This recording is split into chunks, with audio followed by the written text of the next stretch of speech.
Hello, everyone. What you're going to hear is my kitten just came in, and I don't know if you were here when we did a video, and I was puppy sitting too. That was quite a promotion. But yeah, my kitten just came in, and you can hear someone sleeping in the background. Let me cover that up a little bit. Um, I'm going to read Genesis 26 and maybe have a little commentary every now and then about it. So here's a little short summary of it. The Lord promises Isaac posterity as the stars of heavens in number. In his seed, all nations will be blessed. The Lord prospers Isaac temporally and spiritually for Abraham's sake, his dad. Isaac offers sacrifices. Esau marries Hittite wives to the sorrow of his parents. Okay, we'll go on. I was going to already start commenting, but let's read and then I'll comment. Um, and I'll speak louder because sometimes I've been told, oh, talk louder, but they're good, but talk louder. So I don't know how loud I am. How loud I am to you. So, verse 1, and there was a famine in the land beside the first famine that was in the days of Abraham. And Isaac went unto Abimelech, king of the Philistines, unto Gerar. Verse 2, and the Lord appeared unto him and said, Go not down into Egypt, dwell in the land which I shall tell thee of. This is interesting because, isn't it interesting? Because even as I read, in some ways we talk backwards to them, which in different languages, sometimes like we'll say the objective. So, let me see. We have the adverb and I don't even remember English anymore, but adjective. So we say adjective sometimes before we say the noun, and a lot of other places do the noun first and then the adjective. But here I wanted to say, Egypt, dwell in the land which I shall tell of thee, tell you about. But here it says, I shall tell thee of. And so sometimes that makes it really challenging when we read the scriptures, because especially if we're told to read out loud. So if you're at church and you're going over something, read it first, like if they give you a little piece of paper, because sometimes the wording is just different than the way we would word things. So, but it means the same thing, but we say it different. So, verse 3. Sojourn in this land, and I will be with thee, and I will bless thee. For unto thee and unto thy seed I will give all these countries, and I will perform the oath which I swear unto Abraham thy father. You hear the reading in the background. Verse 4. And I will make thy seed to multiply as the stars of heaven, and will give unto thy seed all these countries, and in thy seed shall all the nations of the earth be blessed. It's because sometimes people feel more comfortable being in the room you're in to sleep. They feel more rested and comfortable, so they want to do that, and they don't realize that you can hear them. They're not as quiet, and they don't mind. It's like, I'm going to be reading. It's okay. I just want to sleep here. I won't interrupt. So, okay, here we go.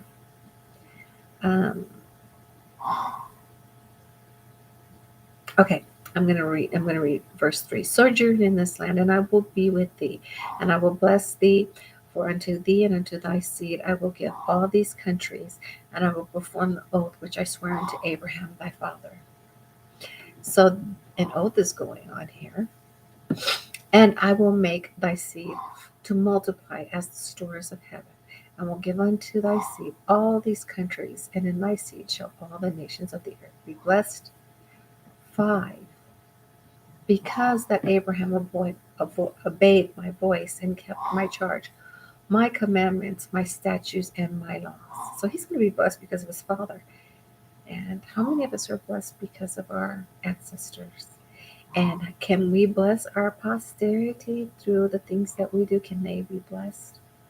It's a good question. Um, and Isaac dwelt in Gerar. Verse 7. And the men of the place asked of his wife, and he said, She is my sister. For he feared to say, She is my wife, lest, said he, the men of the place should kill me for Rebekah, because she was fair to look upon. Now we see that. I'm going to get rid of this Facebook thing if I can, because if it'll let me without getting rid of this.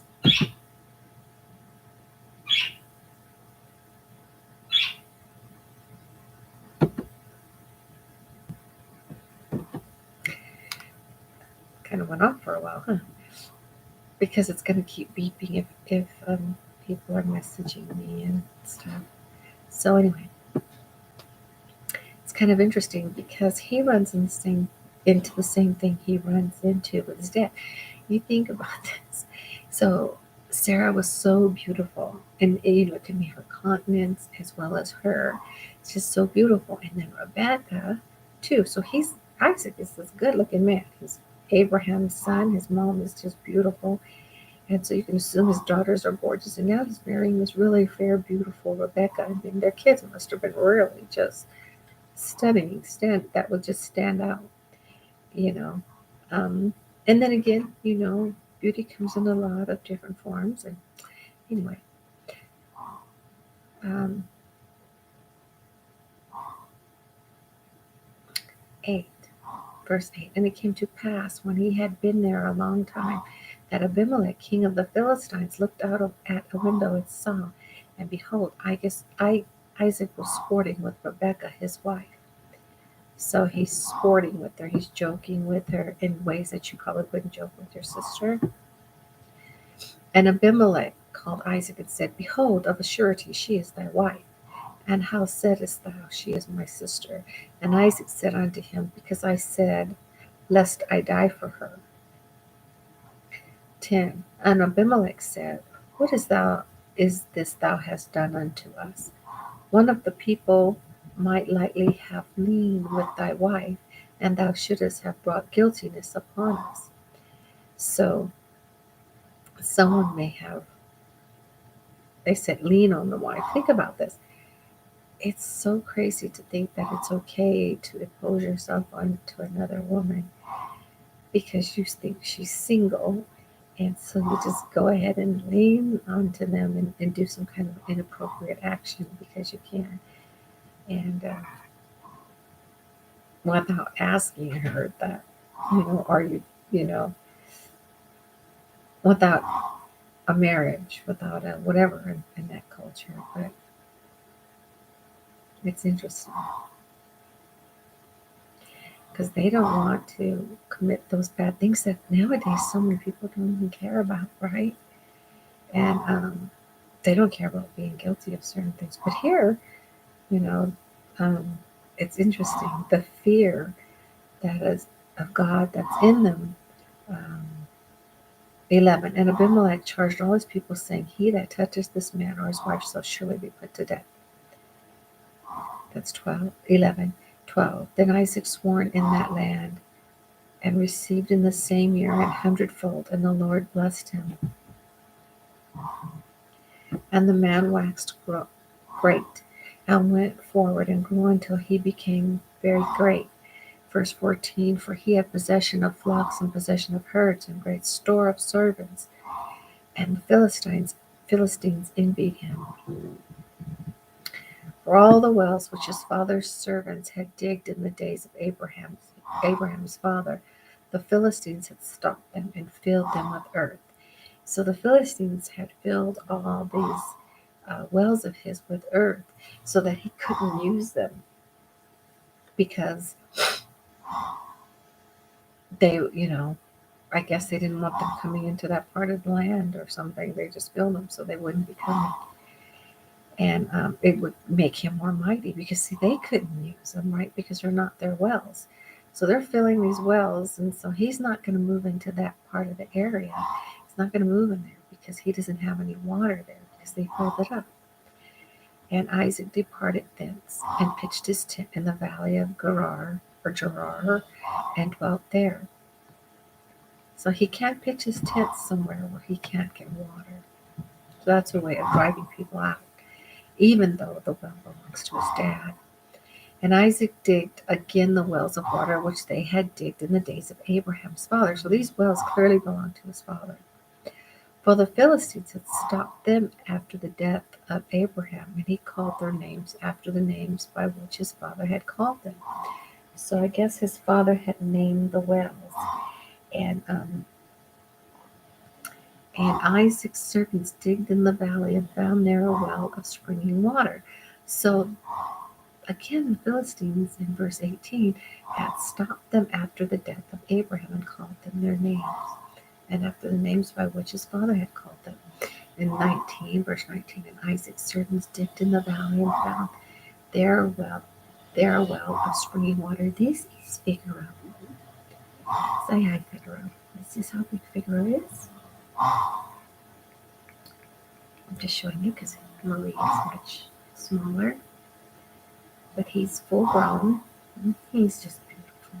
He's just a lovely little. Wait a minute. This is not Figaro. This is too small. This is Marie. This is not Figaro. Because he's too small. This is Marie. I was thinking, why you look smaller? Picked you up and there's just not much to you. Just little. I should have known. Okay, this is Marie. Marie is smaller. And her ears go down. Her eyes go down more. And Figaro's eyes are more slanted. Yeah. And he's larger.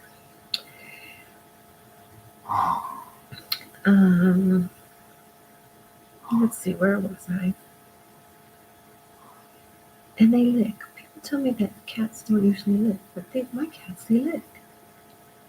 They lick you, and she tries to pull things like she pretends like my hair needs to be groomed, and she pulls in my hair. And it's very interesting the things that she does.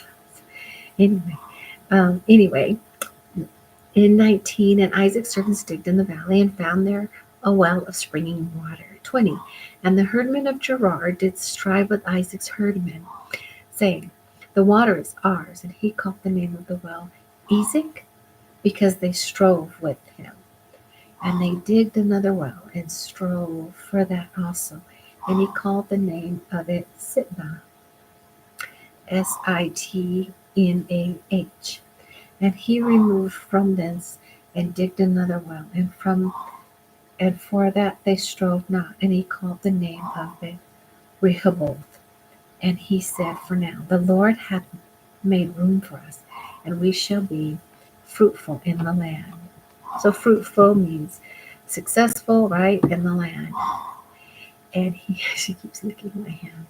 And he went up from thence to Beersheba, and the Lord appeared unto him the same night, and said, I am the God of Abraham thy father. Fear not, for I am with thee, and will bless thee and multiply thy seed for the servant Abraham's sake. Verse 25, and he builded an altar there, and called upon the name of the Lord, and pitched his tent there. And there Isaac's servant digged a well. Then Abimelech went to him from Gerar and Ahazeth, one of his friends, and filled Phichol, the chief captain of his army.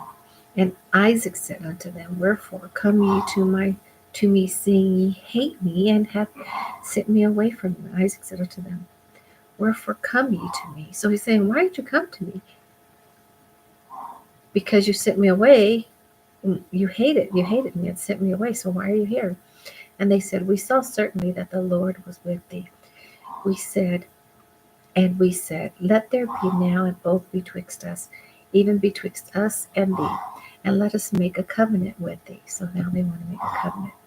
I do this, you do that, and for that we will do this. We'll receive this. That thou wilt do us no hurt, and we have not touched thee. And as we have done unto thee nothing but good, and have sent thee away in peace, thou art now the blessed of the Lord. And he made a feast, and they did. she, she's so lovable. And they did eat and drink, and they rose up bedtimes in the morning and swear one to another. And Isaac sent them away, and they departed from him in peace. And it came to pass the same day that Isaac's servants came and told him concerning the well which they had digged, and said unto him, We have found water. And he called it Sheba. Therefore the name of the city is Beersheba unto this day.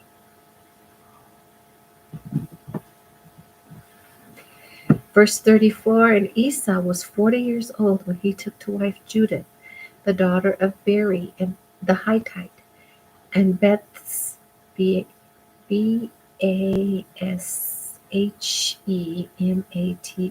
daughter of Elon the Hittite. So sometimes people can read your lips, but sometimes your lips don't give the word very well. Which were a grief of mine unto Isaac and to Rebekah. And you might say, why did that grieve them? And I think we've went over that before. It's because a lot of people want their cultures passed down. So you might think of some things that you really do that are traditional, foods or songs or places you live, and you want your grandchildren to be a part of that and be able to share that with them. And it doesn't work if one of your kids marries someone completely different. Those kids may not even visit you again. And you won't be able to pass down truths to them. And so it's the very reason why they chose Isaac specifically, found a wife for him specifically, because Esau may have demonstrated some other desires that they thought, he's probably not going to want these traditions and prayers and way of life. And that's why it separates families. It really does. And people might say, then why have religion? Well, because religion is the belief that you will return to a God, the God that people feel in them. Some people feel them, even people that don't want to follow them feel it. They just don't want it. It's like people with certain desires or addictions don't really want those addictions, but for some reason they did them and it caused them to become addicted. Even though no one wants to be addicted, then they spend a lifetime to stop abusing. So just because you're a drug abuser doesn't mean you're a drug addicted. And just because you're drug addicted doesn't mean you're a drug abuser. There's a lot of people that are addicted to things that they don't partake of. And there are a lot of people that partake of things that they can go without. They can go without. So unfortunately, sometimes when you partake of things, it changes how you're going to live the rest of your life. And Esau partakes of marrying from different people that are more like idol worshippers and stuff. But you can look around and you'll see people that believe that, oh yeah, they're from the house of Israel and everything. And you can see why they believe that, even though they haven't completely looked like a typical Israelite, or maybe don't do everything that they do or whatever. Sometimes along the way, maybe in the back, there's people that break off, and clearly Esau's kids are going to have Israel blood in them, even for years and years. The DNA doesn't just leave. It might be mixed with other bloods. And so they go, yeah, we were told this. So you could see that a lot of these people probably have taken on some of the kids took on this from Esau's family or that. Kids are individuals. And so some like this meal and some don't like that meal. And some choose religion and some don't. So there may have been one or two out of the grandkids of Esau that say, I really like those stories. grandpa's brother, Abraham. I want to be this way, and learned a little bit more and took on a little bit more of those cultures, and or even his kids, so you can see where, and then it gets handed down and handed down and handed down. And they say, I have that in me. And they do their DNA and they can't find it. Or maybe down as it gets better, they realize some of those little MMFH, whatever is in those DNA tests, it shows up. Not a lot, but it shows up. But it doesn't matter. Those great grandparents are just as much yours, because even if you did come from Esau, your grandfather, Esau comes from Abraham. So you're still taking on some of what comes from your ancestors, um, Abraham and Sarah's practices, even though your dad may not. So we can see where people might be completely this way, a certain way, and then their parents aren't, but then the children are, and take on those ways. And we see that. I mean, it could be with sports, it could be with food, but in this case, we're talking about religion and what comes with religion, particularly our foods, right, and traditions and things like that. And so even when people say, "Oh, it's why be religious?" Well, you can call a lot of things religious, even if you're not from a certain religion that has been around thousands of years. Just your everyday life can be your the way you live. Some people say, "Oh, I learn more about God in the mountains." That's their religion, and so they teach their kids, you know. But then they feel God. They feel God. So we're talking about the God of Abraham here. So it's perhaps that some of Esau's kids did continue that on, or come back to it. Um, anyway, just as some of Abraham's kids didn't, left it. So that is chapter 26 in Genesis. I'll see you when it's time to do Genesis 27. Yeah, Genesis 27. And I will see you then. Thanks for joining. Feel free again. I write in my scriptures. I do. Then when I get to that page, I mean, not all my scriptures have every page written in, but I just get a pen and I write like, so when I get there, I may not remember something that I thought about. And also there's cross references, and sometimes I might share those sometimes. Some cross references. Right now I'm reading on the internet and my scriptures over here. But sometimes I might cross reference it and share some things that cross reference with Genesis from maybe the New Testament or something. Well, have a great day, and I hope you had a great Thanksgiving full of lots of family. I just don't know what she's doing, but I wish I could show you. This is just sucking on my hands. I don't know. She's so lovable. People say cats are lovable. My cats are so lovable. She just she just wants to clean me all the time and clean my hair. Just don't know it. They grab their paws and they hug you in. Have you ever seen that? She just wants to grab me and hug me in. Don't you? Yes, you do. They're so precious. Anyway, have a good evening. See ya.